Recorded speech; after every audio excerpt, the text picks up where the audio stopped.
अंथरवन पिंपरी येथील संस्था चालकाने संस्थेवर कामाला असताना घरचे धुणे भांडी तसेच शेतात कामाला लावलं. महिलेची शिवाजीनगर पोलीस ठाण्यात तक्रार. गेल्या काही दिवसापूर्वीच अंथरवन पिंपरी येथील संस्था चालक आणि महिलेच्या पती मारहाणीची घटना उघडकीस आली होती. त्यानंतर आता महिलेने शिवाजीनगर पोलीस ठाण्यात जाऊन संबंधित संस्था चालकाविरोधात तक्रार केली आहे. या संस्था चालकाने संस्थेवर कामाला असताना घरातील धुणी भांडी तसेच शेतातील कामाला लावल्याचा आरोप केला आहे. मात्र कामाला पुन्हा जाण्यास शेतात आणि घरी कामाला जाण्यास नकार दिला असल्याने आपल्याला कामावरून बंद केल्याचा देखील आरोप त्या महिलेने केला आहे.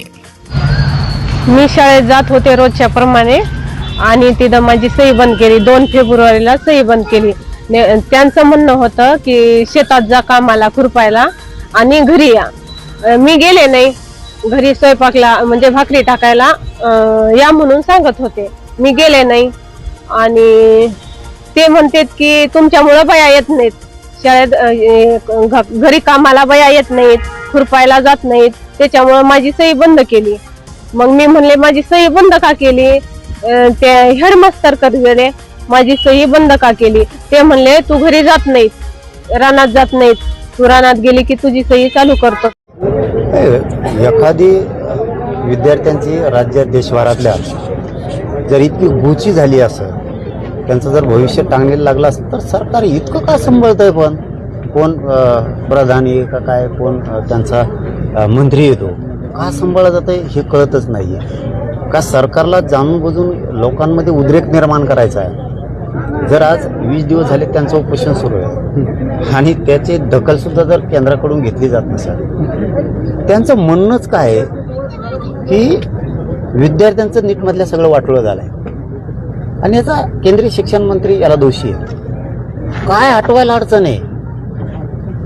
जनता किंवा या देशातले विद्यार्थी जे देशाचं भविष्य आहे ते तुमच्यासाठी महत्त्वाचं नाही आहे. केंद्र सरकार म्हणजे नेमकं काय? आपण प्रधानमंत्री म्हणून नेमकं आपण काय?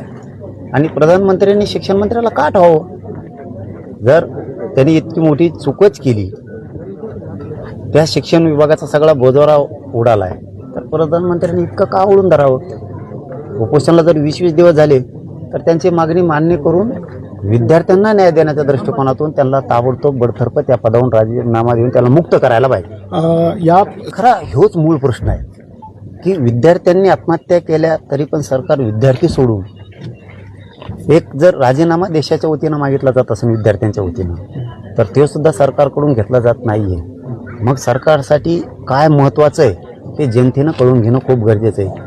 सरकारला त्यांच्यासाठी त्यांचे मंत्री महत्त्वाचे आहेत, मात्र या देशातली जनता किंवा या देशातला तरुण गरजेचा नाही आहे. याचा सरळ अर्थ होतो.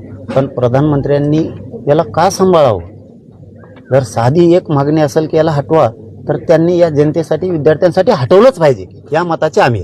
या संपूर्ण आंदोलन त्यांनी ते उभा तर राहिलंच पाहिजे. आपण त्या ठिकाणी पाठिंबा देणार आहात का आणि किंवा त्यांना भेटायला जाणार आहात का? आता इतकं बोललो, तुम्ही उपोषण करते आहात बोललो म्हणल्यावर तर आम्ही त्यांना साथ असणारच आहे ना.